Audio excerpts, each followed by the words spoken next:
Dahil sa alig o masamang kalidad ng tubig ang fish kill sa isang barangay sa Cavite City. Base po yan sa inisyal na investigasyon ng mga mangingisda, sabi ng grupong pamalakaya. Indikasyon din daw yan ng polusyon mula sa iba't ibang industriya at barko sa Manila Bay.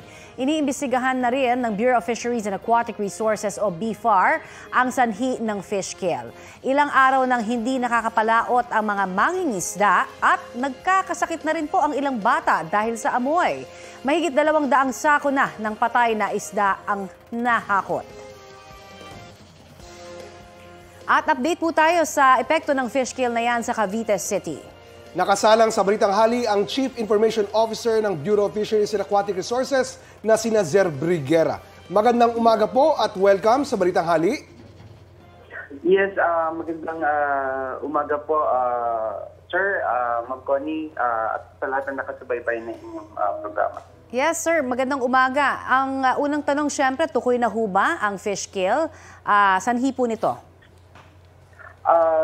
Nagsagawa na po ng investigasyon ang Bureau of Fisheries and Aquatic Resources at kumuha po ng samples ng tubig, pati po yung mga samples na rin ng isda. At base po doon sa initial findings sa isinagawang water quality test po, lumalabas na ang primary reason kung bakit nagkaroon ng pagkamatay ng mga isda doon sa nasabing lugar ay yung pagbagsak ng level ng dissolved oxygen doon sa tubig.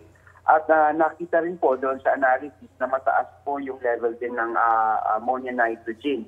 Although pwede po itong i-attribute kasi or i-connecta doon sa paglutangan ng mga namatay na isda na nasa decomposition stage na po, kaya mataas yung ammonia.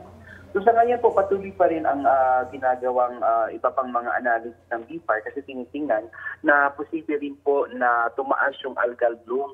Ibig sabihin po kasi ng algal bloom, kapag po medyo mataas yung micronutrients dun sa tubig, dumarami yung mga microorganisms. At pagka dumarami po ito, mga organismong ito, maaring magkaroon ng heightened competition for dissolved oxygen.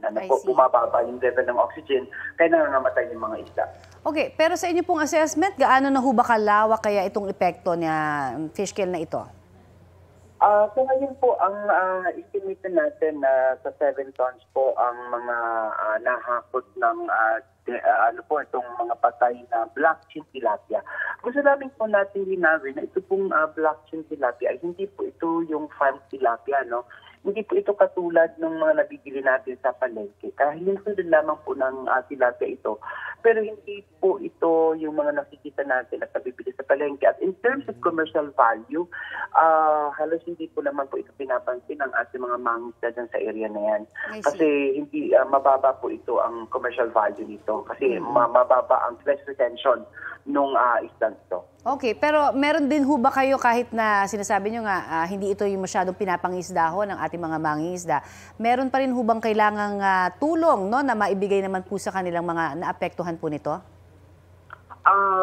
Yes. So ngayon po kasi nga ang naging epekto nito, yung immediate effect is yung sa mga residente na naamoy nila yung masangsang na amoy doon sa area.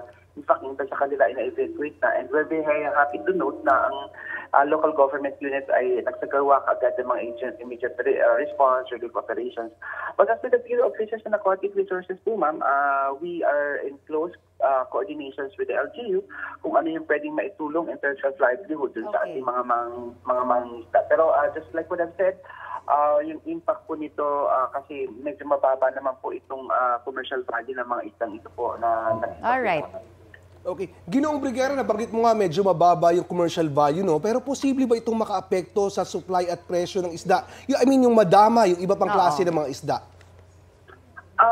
So ngayon, base doon sa nakitang mga samples, nakitang mga nahakot na isda, yung talagang black chin tilapia ito na nasipaglutangan, kung kaya doon sa tanong po ninyo kung makaka-apekto sa supply ng isda, hindi po namin ito nakikita sa ngayon kasi nga wala po naman talagang masyadong market demand for this particular fish.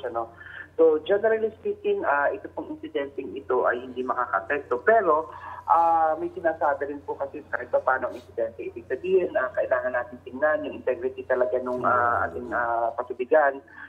Kasi pagka nagkaroon ng ganitong insidente, ibig sabihin may problema talaga tayo dun sa tubig. So isa ito sa mga issues na dapat nating tutukan.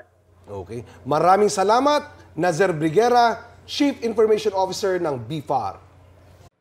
Mga kapuso, para sa mga maiinit na balita, mag-subscribe sa GMA Integrated News sa YouTube. Sa mga kapuso abroad, subaybayan niyo po kami sa GMA Pinoy TV at sa www.gmanews.tv.